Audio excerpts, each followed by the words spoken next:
Bismillahirrahmanirrahim. Assalamualaikum warahmatullahi wabarakatuh. Alhamdulillahirrahmanirrahim. Allahumma shalli wa sallim ala sayyidina Muhammadin wa ala alihi washabihi ajma'in. Perkenalkan, kami dari kelompok 5 yang beranggotakan Sepia, Asifa Amisaliani, Ahtina, Irma Novianti Pasaribu, M. Safrudin, dan Adinda Dipa Umairah. Dalam kesempatan kali ini, kami akan memaparkan materi terkait hukum Faraday. Yang kami hormati Ibu dosen pengampu mata kuliah Fisika Dasar 2, Ibu Rizky Febriani Putri MPD, dan juga Ibu Elina Pija MPD. Yang kami banggakan teman-teman sekalian. Baik, langsung tanpa basa-basi, kita langsung saja memasuki materi yang pertama. Untuk materi ini akan disampaikan oleh Ahtina. Kepada Ahtina dipersilakan.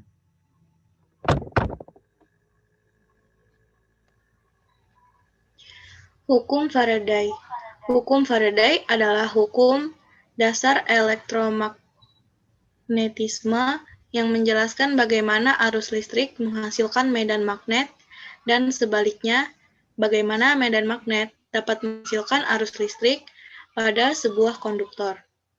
Hukum Faraday inilah yang kemudian menjadi dasar dari prinsip kerja induktor, transformator, solenoid, generator listrik, dan motor listrik. Sejarah hukum Faraday. Penemuan Faraday pertama yang penting di bidang listrik terjadi pada tahun 1821. 2 tahun sebelumnya, Ørsted telah menemukan bahwa jarum magnet kompas biasa dapat beringsut jika arus listrik dialirkan dalam kawat yang tidak berjauhan. Ini membuat Faraday berkesimpulan jika magnet didekatkan, yang bergerak justru kawatnya. Bekerja atas dasar dugaan ini, dia berhasil membuat suatu skema yang jelas di mana kawat akan terus-menerus berputar berdekatan dengan magnet sepanjang arus listrik dialirkan ke kawat. Sesungguhnya dalam hal ini, Faraday sudah menemukan motor listrik pertama. Suatu skema pertama, penggunaan arus listrik untuk membuat sesuatu benda bergerak. Betapapun primitifnya, penemuan Faraday ini merupakan nenek moyang dari semua motor listrik yang digunakan dunia sekarang ini. Hal ini merupakan pembuka jalan yang luar biasa, tetapi faedah kegunaan praktisnya terbatas. Sepanjang tidak ada metode untuk menggerakkan arus listrik selain dari baterai kimiawi sederhana pada saat itu, Faraday yakin mesti ada suatu cara penggunaan magnet untuk menggerakkan listrik, dan dia terus-menerus mencari jalan bagaimana menemukan metode itu. Kini, magnet yang telah berpindah-pindah telah mempengaruhi arus listrik yang berdekatan dengan kawat.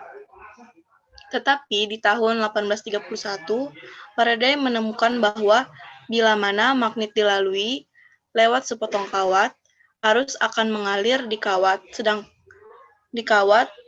sedangkan magnet bergerak. Keadaan ini disebut pengaruh elektromagnetik, dan penemuan ini disebut hukum Faraday. Dan pada umumnya dianggap penemuan Faraday yang terpenting dan terbesar. Konsep-konsep hukum Faraday. Yang pertama, ada bunyi hukum Faraday 1, yang kedua, bunyi hukum Faraday 2, dan yang ketiga, bunyi hukum Faraday tentang induksi. Selanjutnya yaitu bunyi hukum Faraday. Bunyi hukum Faraday 1 yaitu setiap perubahan medan magnet pada kumparan akan menyebabkan gaya gerak listrik atau GGL yang diinduksi oleh kumparan tersebut. Yang kedua ada hukum Faraday 2, yaitu tegangan GGL induksi di dalam rangkaian tertutup adalah sebanding dengan kecepatan perubahan fluks terhadap waktu.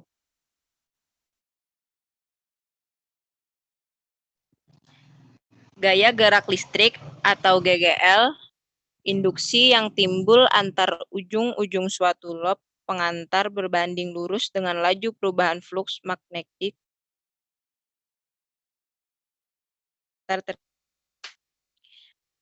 bunyi hukum Faraday tentang induksi. Rumus-rumus hukum Faraday. Selanjutnya yaitu bunyi hukum Faraday 1. Massa zat dihasilkan gram ekuivalen Q atau Q sama dengan I kali T atau Q sama dengan NE kali F. Keterangannya W sama dengan massa zat dihasilkan gram, E sama dengan massa ekuivalen zat, I sama dengan kuas arus listrik atau ampere, T sama dengan selak waktu atau detik, AR sama dengan massa atom relatif, N sama dengan valensi zat. Di mana F sama dengan Q bagi NE sama dengan I kali T bagi 96.500. W sama dengan E kali F sama dengan E kali I kali T bagi 96.500 sama dengan AR kali I kali T bagi N kali 96.500.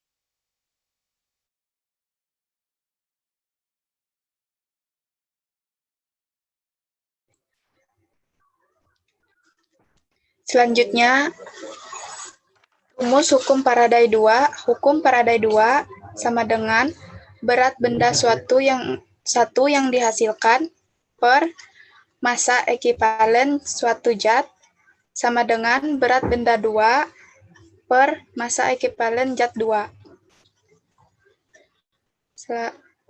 Atau massa endapan 1 dibagi massa endapan 2 sama dengan berat ekuivalen 1 dibagi berat ekuivalen 2.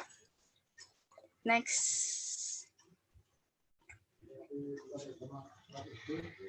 Dalam hukum Faraday sering disebut juga dengan hukum induksi elektromagnetik.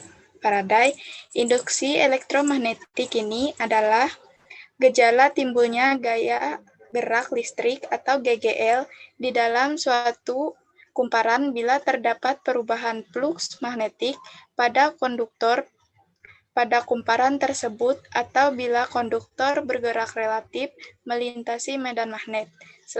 Sedangkan yang dimaksud dengan fluks banyaknya jumlah garis gaya yang melewati luas suatu bidang yang tegak lurus garis gaya magnetik. Rumusnya GGL induksi sama dengan jumlah lilitan kumparan dalam kurung perubahan fluks magnetik per selang waktu. Selanjutnya, faktor-faktor yang mempengaruhi besar gaya gerak listrik. A. Jumlah lilitan pada kumparan. Semakin banyak kumparan pada lilitan induksi, makin besar juga surface yang akan terpengaruh. B. Kecepatan gerak medan magnet. Kecepatan gerak medan magnet berpengaruh pada konduktor listrik. Semakin cepat gerakan medan magnet mengenai konduktor, maka GGL induksi yang dihasilkan akan besar juga. C. Kekuatan magnet. Kekuatan magnet akan menentukan besar jumlah garis gaya medan magnet atau fluks. Semakin kuat gaya medan magnet, gambaran garis pengaruhnya akan semakin besar dan banyak.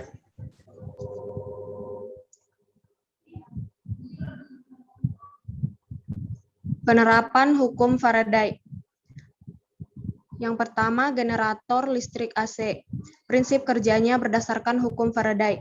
Perubahan sudut karena putaran kumparan pada medan magnet akan menyebabkan terjadinya perubahan fluks magnet yang menembus kumparan, sehingga menyebabkan timbulnya arus listrik.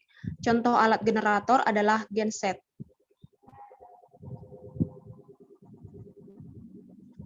Generator DC. Prinsip kerja generator DC adalah yaitu pada dasarnya prinsip kerja generator DC sama dengan generator AC. Hanya saja pada generator DC terdapat komutator atau cincin belah yang fungsinya mengatur agar sikat karbon selalu mendapat polaritas gaya listrik yang konstan, sehingga sikat karbon yang satu bermuatan positif dan yang lainnya bermuatan negatif. Contohnya adalah dinamo sepeda.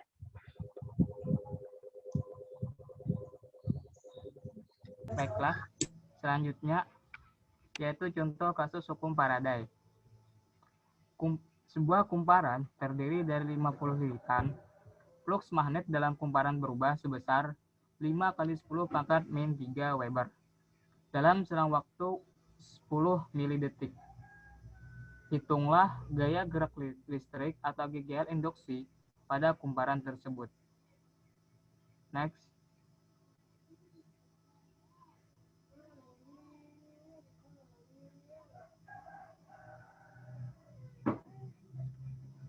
Penyelesaian.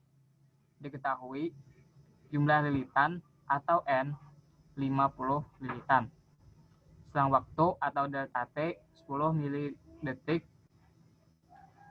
dijadikan ke second atau ke detik 10 dikali 10 pangkat 3.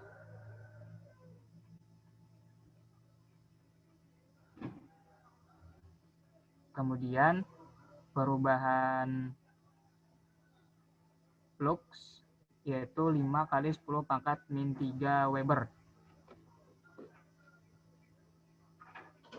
GGL induksi adalah jawab GGL induksi sama dengan negatif N atau jumlah min dari jumlah lilitan dikali perubahan flux dibagi dengan perubahan waktu.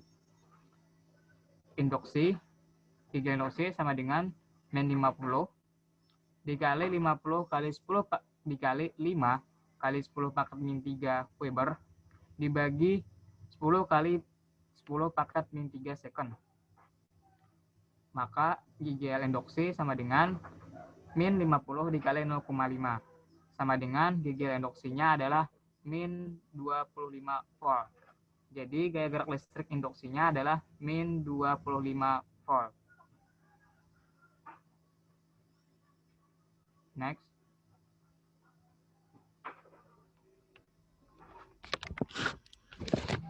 Baiklah, contoh yang kedua yaitu pada soal hukum Faraday, bunyi hukum Faraday 1. Pada elektrolisis, larutan COSO4 dengan elektroda iner dialirkan listrik 10 ampere selama 965 detik. Hitunglah massa tembaga yang diendapkan pada katoda dan volume gas oksigen terbentuk di anoda pada suhu 0 derajat Celcius dengan tekanan 1 atmosfer. Diketahui ArCO sama dengan 63,5 dan O sama dengan 16. Maka kita selesaikan COSO4 dengan aqueous akan terurai menjadi CO2 plus aqueous ditambah SO4 2 negatif aqueous. Maka pada katoda dengan elektroda inert akan tereduksi. Jadi CO2 plus ditambah dengan 2 elektron akan menjadi CO. Kemudian di anoda terjadi oksidasi, di mana 2H2O liquid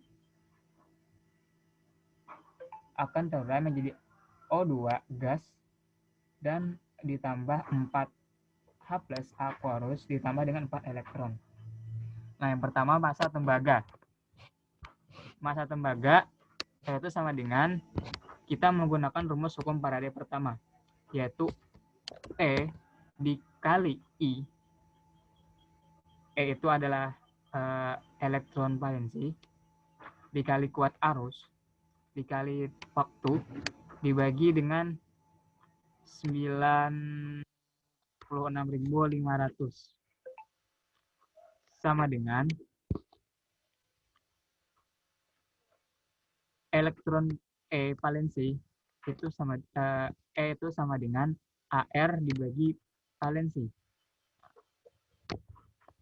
dikali 10 dikali 965 dibagi 96.500. Jadi sama dengan 63,5 bagi 2. Nah, itu tadi adalah E-nya 63,5 dibagi 2. Terus dikali 9.650 dibagi 96.500. Maka didapat 31,25 dikali 0,1. Jadi massa tembaganya adalah 3,125 gram. Nah, kemudian yang B-nya kita ketemu sudah massa tembaga. Jadi dapat kita cari itu adalah endapan pada tembaga atau CO. Jadi M1 berbanding dengan M2 sama dengan E1 berbanding dengan E2. Maka kita masukkan angka-angka yang telah diketahui. M1 tadi massa tembaga. Kemudian M oksigen berbanding dengan massa oksigen. Kemudian mohon maaf, jadi yang kita cari ini adalah endapan dari gas oksigen. Nah, jadi M1 atau M tembaga itu 3,125, kemudian berbanding dengan endapan gas oksigen sama dengan 6,32 dibagi dengan 2 atau ECO berbanding dengan 32,4, yaitu M atau E-nya O2. Kenapa 32? Itu karena oksigen itu adalah O-nya 2. Jadi HR dibagi dengan 2 dengan valensinya. Jadi untuk E-nya O2 itu ada 32. 16 dikali 2. Kemudian kita dapat 3,125 berbanding dengan endapan O2 itu sama dengan 31,25 dibanding dengan 8. Maka endapan O2 itu sama dengan 3,125 itu dikali 8 dibagi dengan 31,25, maka didapat 0,6 gram. 0,6 gram. Itu adalah massa tadi. Kemudian molnya adalah mol 0,2 molnya O2 atau oksigen itu sama dengan massa tadi dibagi dengan AR O2. Jadi sama dengan 0,8 itu dibagi 3,2 sama dengan 1/4 mol. Jadi volume O2 di dalam suhu 0 derajat Celcius dengan tekanan 1 atmosfer itu sama dengan 1/4 dikali 22,4, maka didapat 0,56 liter.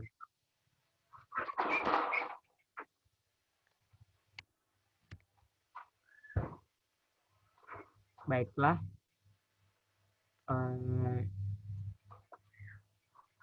sampai di sini untuk presentasi kita pada kali ini. Mohon maaf jika ada kekurangan di dalam materi yang kami paparkan. Semoga dengan materi ini dapat memberikan manfaat untuk kami pribadi dan juga orang lain. Dan mohon maaf atas segala kekurangan dan kesilapan kami dalam memaparkan materi ini. Cukup sekian yang dapat kami sampaikan. Salah hilaf mohon maaf. Wabillahi taufiq wal hidayah. Wassalamualaikum warahmatullahi wabarakatuh.